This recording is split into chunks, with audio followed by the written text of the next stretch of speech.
Well, it is International Day of Women and Girls in Science, and today we are speaking with one of our favorite scientists, the Kitchen Pantry Scientist, Liz Heinecke. Liz is out with a new book about two amazing women in history. It's called Radiant, the Dancer, the Scientist, and a Friendship Forged in Light. So Liz Heinecke joins us now live to talk about this and more. Good morning, Liz. Good to see you. Good morning. Nice to see you too. You've written books before. This is not your first go at this, but this is different, and this is also a true story. So tell us a little bit about it. So this is my first book for a general audience, but I wanted to write a biography of a scientist and ran across the name of the dancer inventor Loie Fuller when I was researching Marie Curie, and decided to write a dual biography about these two women because their lives were so amazing. Loie was an American dancer from Chicago who went to Paris to become famous. She invented a new dance where she wore a voluminous dress, as you can see. She had rods in the skirt and she would manipulate it to make waves and flowers, and it blew people's minds in Paris, and she became the most famous dancer in Paris.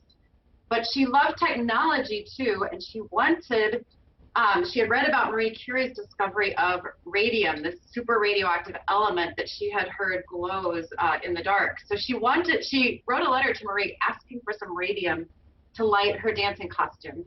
And that's how the two of them met. And Marie said, no, it's way too dangerous, way too expensive.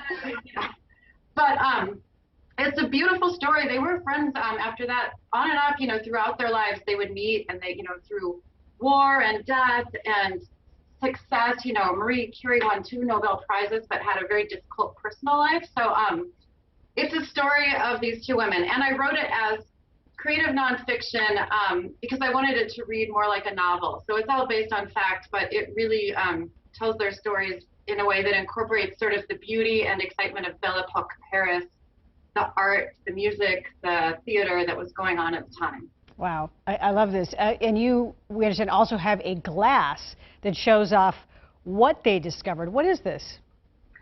Okay, so what these actually contain uranium and not radium, the radioactive element Marie discovered. But this is an example of, Marie Curie actually coined the word radioactivity. And this uranium glass or Vaseline glass that you can find at most antique stores is an example of a radioactive element that is commonly found in people's homes, actually.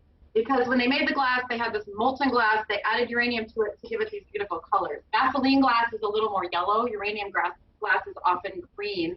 But if you put this glass under black light or UV light, I think we have a film of this, you can see the chemicals in this glass actually fluoresce. They absorb the energy from the light and throw it back off as fluorescent light. So it's really fun to find some of this glass, put it under a black light. For sure. Another really cool thing I have is an actual tiny piece of radium. You can't see it, but it's in this antique piece of scientific equipment called a spinthariscope. And Loie Fuller, the dancer, actually carried one of these to America with her to show off the technology. She loved radium, and she finally got a tiny piece of it in one of these. But these are little viewing devices. If you go in a dark room, look through it, there's actually a chemically coated screen inside of here that lights up each time a radioactive particle hits it. So you can see, in a way, you can visualize the radioactivity. And this is the predecessor of the modern Geiger counter. And I just really quickly, before we go, I want to show you how, can you hear these clicks? Yes, very good. Radium is highly radioactive, and I talk about that in the book a lot too. It was actually extremely dangerous for people to be working with radium. Eventually, Marie Curie lived to be 65, but eventually she died as a result of her exposure to radium. But the science in the story is absolutely fascinating because Marie's discovery changed and was part of the way that scientists learned to think about the atom and physics. It really set off modern physics.